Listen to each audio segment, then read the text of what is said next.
Hi. So for some of you, or those of you that come to class regularly, we've been trying to deepen into the hips a little bit, or at least create more awareness of the feet and their relationship with the knees and the hips. So let's start, excuse me, sitting cross-legged in Sukhasana and just closing the eyes. Just resting your hands on your knees and just really noticing here your feet. So it's quite possible that your feet are there and you're not really in them just yet, but just become increasingly aware of them and of the space between the feet and the lower leg bones. So come through your ankle joints and then notice your lower legs. And just for this practice, have a sense that your knees are for your lower legs and that your knees are really buoyant. And so rather than pulling the thigh bones down and away from your hip joints, the knees are actually helping to take the thigh bones deeper into your hip joints. And so there's less need for the thighs to be pulled or for the thigh muscles to get so involved. And in theory, the more you can do this, the more you might start to notice how the spine nestles itself more deeply in your back. And there's a freedom to the shoulders and the breath. And just notice the breath. Have a sense of almost unsticking the lungs from the breastbone and from your collarbones. And then have a sense of your tailbone right at the bottom of your spine, and this idea that the tail takes you up to the middle of the body, so not back towards the wall behind you or forwards towards the wall ahead of you, but literally up through the middle of the body. And then let's transition into Dandasana. So we're going to take the legs out ahead of us, if you can. And hopefully if I go this way, maybe it's easier, I don't know. So you really want to find your heels, and then you want to start to find the feet. And maybe you can start to find almost like these little dimples at the front of the ankle joints here. But more importantly for today anyway, for this practice, is just to find the plumpness of the knees. So maybe your hands go to one of your knees initially. I've gone to the left, you go to the right, whichever. And just really plump so that you start to notice that the knee's round, not just a front and a back, not just reducing it to a hinge joint, but that there's a roundness to it. And staying in the feet as you do that. And then take your hands to the other knee, and again, just really noticing that there's a plumpness, a potential plumpness, a roundness to the knee. And so you're not dropping out through the back of the knee or pushing up towards the ceiling. And then maybe your hands rest one on each knee, and you come back to your feet and just see, keep an awareness of the front of the ankles here. Just see if the feet might turn out a little bit. But see if you might then turn your knees in a little bit. So the feet keep turning out and the knees keep turning in. And just notice what that does through your thigh bones and hip joints and pelvis. So for me, all of a sudden that starts to deepen me in my groins. It's like the inner thighs want to wrap around towards the back of the thighs. But what it also does is helps me to find the back of my thighs, so I'm not just sitting on the back of my sitting bones. And it helps my pubic bones to go deeper. It helps my sacrum to go deeper, but more importantly, in many ways, it helps me to find more of the sense of going up through the spine without pushing up. I could easily push up, but it comes more naturally, more organically. So just notice that. You might find there's a deeper breath as you start to inhabit your hips in this way.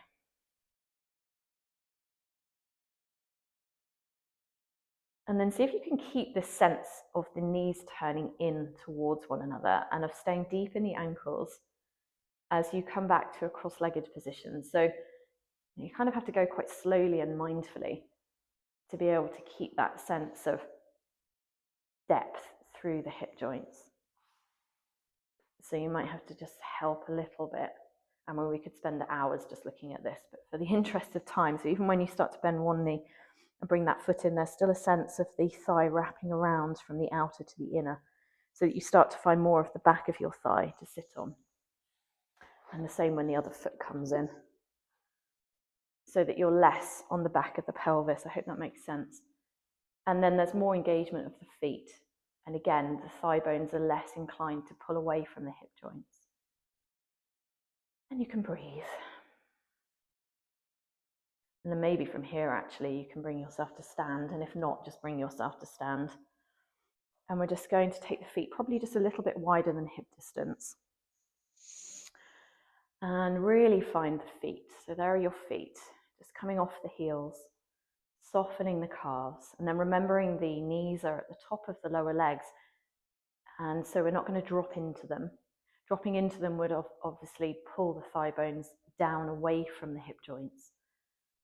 So the feet have gravity, which allows you to go up through the tail. And there are your hands. And actually, I think it's quite helpful, and I will do a separate recording on this, to bring your hands almost, don't disturb the microphone, to your breastbone, and almost imagine that you're wearing a little shawl or something, or a towel, and you've just got out the sea maybe, and you're cold, and you're just gathering in on yourself. So you just bring a bit more freedom to the upper body. So that also becomes lighter, because strangely, when you do this, and imagine that you're wearing, or got something wrapped around you, it does seem to gather you up energetically. Your spine goes deeper. It's like everything comes in. So we're going to keep that sense in the upper body as we start to find the lower body. So we'll move towards Utkatasana. And when we do so, just imagine you've got a wall ahead of you and you can't push your knees into the wall, but you're going to sit your buttocks down on a chair behind you. So the feet have a sense that they're turning out, the knees have a sense that they're turning in, and then we're trying our hardest not to push the knees forward, as the buttocks have to find a way towards a chair, but don't feel you have to go too far. And there's still a going up through the spine, so the tail keeps taking you up. And the inner thighs want to keep wrapping around to the back of the thighs, and they're still a going up through the spine. And just notice the depth of the thigh bones in the hips. And then pausing wherever you are. Can the thigh bones be received? Can they be eaten almost by the hips a little bit more? And then from the feet, slowly coming back to Tadasana. But keep the thigh bones deep in the hips so they don't pull out. So you end up almost back to where you were, but probably a little bit changed. Thigh bones are still deep in the hips. So that we might take a breath in, breath out, and step the right foot forward a little bit. Left heel can turn in. And then we want to keep the thigh bones being swallowed then by the hips. We want to keep the softness through the base of the rib cage. Chin in a little bit. And then orientating towards Parsvottanasana. So feet taking you to knees. Knees taking you to hips. Thigh bones deepening back in the hips as if they could be magnetized to the back of the hip joints. Tail keeps coming up. So even though it's kind of a forward fold, you don't feel like you're dropping down. There's a gathering to your waist. Pubic bones want to go deeper. There's length through the front of the spine. Just going a little distance so you don't lose the upper body. What you want to try and avoid is dropping and rounding the upper spine. So you come through the spine, and then wherever you've gotten to is fine. Keep deep in your hips. Let the feet help to bring you back up. Keep the roundness of your hips. Breathing. Softness through the upper body.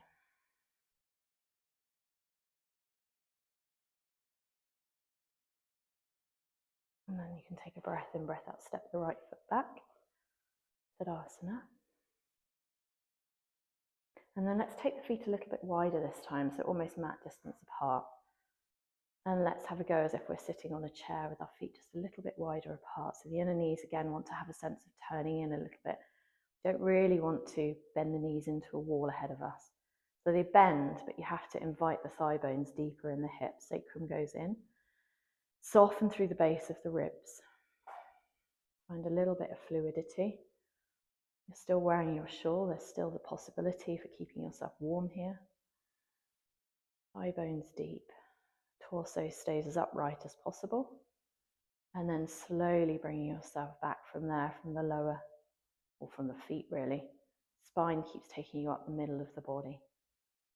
So you get this sense actually as you come back to stand. It sounds a bit odd, or at least I thought it sounded a bit odd when my yoga teacher shared it, but actually it's true. You feel almost like you could be wearing a nappy. There's that sense of not dropping through the buttocks. And then the feet can come a little bit closer before you then step your left foot forward. The right heel can turn in.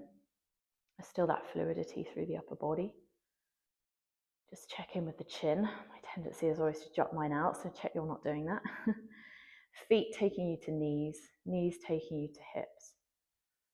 So another tendency sometimes is to stick the buttocks out or stick the tail out, but think about coming up through the tail. And think about keeping the roundness of the buttocks as you start to orientate towards Parsvottanasana. Soften through the back of the ribs, the lower ribs. Breathing to belly, or at least keep a softness in the belly.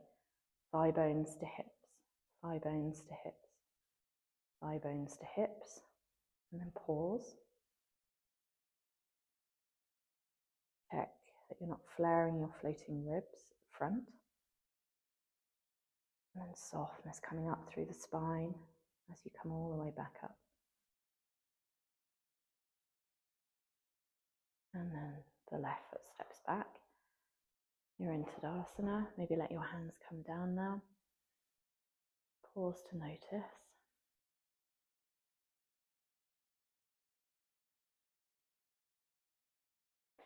And then seeing if you can keep the depth.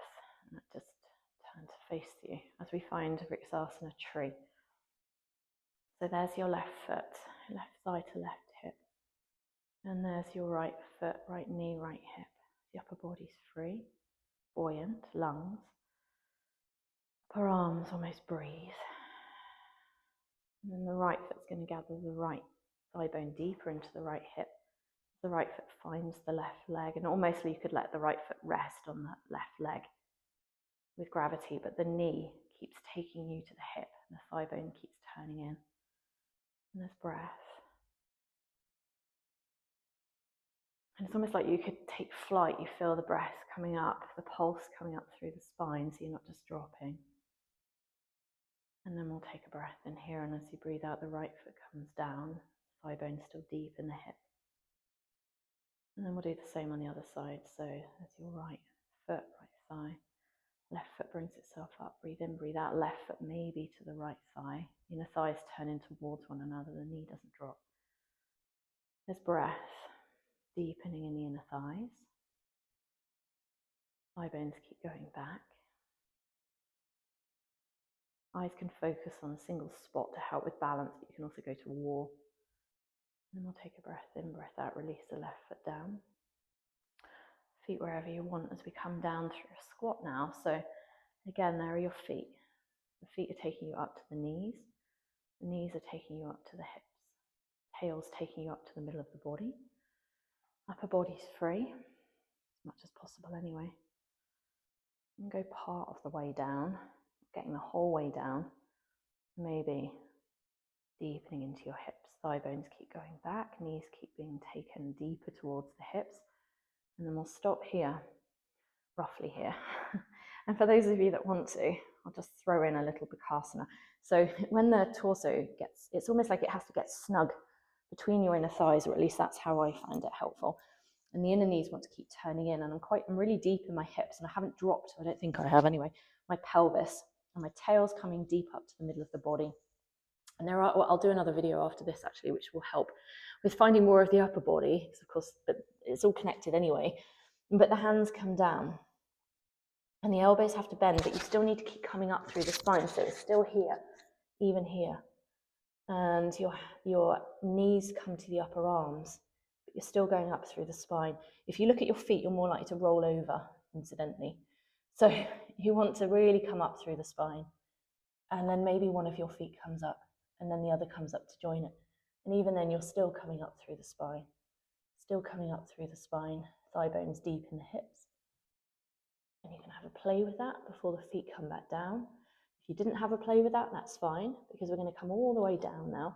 We're going to stay deep in the hips, if we can, so you have your hands help you.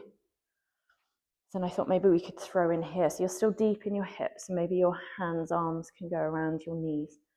And you can find your tail, and you're still going deep up through the middle. And you're free in your upper body. And then you can just stay here. Or maybe you can take hold of the baby toe side of your feet. Maybe one foot, and the other foot can come up in Ubaya Padangusthasana, bringing the arm bones to the shoulders, thigh bones to the hips. and spine goes deep. So you're, in theory, not rolling onto your lower back, which would look a bit more like that, I think, if you were collapsing the spine. So there's a real sense of going up from the tail. Breathing. And then we'll take a breath in, breath out. And come to sit, which should feel a little bit more comfortable now. And hopefully you find that you're not so much on the back of the sit bones, but more on the front of the sit bones. And there's still this coming up through the spine. And there's breath. And the knees still want to keep turning in towards one another. And the spine nestles deeper in your back. And the lower ribs are free. And so maybe from here, without losing that, you can take your feet apart into Upavista Konasana. The feet turn out a little bit, the knees turn in a little bit, which in itself, I don't know if you can notice, but takes you off the back of the sit bones. So you start to have more of the perineum on the mat. And you keep the freedom through the upper body. You have to be attentive in your feet. And there's your breath. Chin in. And so even though it's a forward fold, you almost don't feel like you're forward folding because you're still going up through the spine. It's a bit of a back bend, even in the forward bend. And you just go wherever feels comfortable, not dropping. Attentive. Plumpness to the backs of the knees. Maybe a softening, an increased softening to your calves.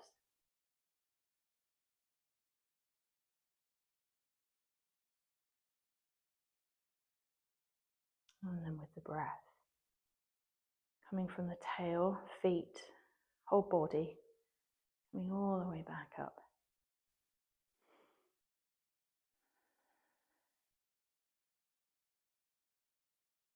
And then once again, just moving in such a way that you try not to drop onto the back, like round into the lower back. So maybe your hands just help you to find, again, Sukhasana. Eyes closed.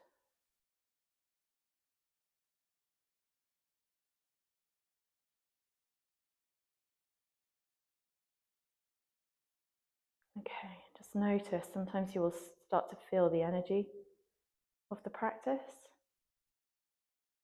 The mind might be a bit quieter. The body a little freer. And then rest if you feel to rest. But I shall leave you now. So thank you and namaste.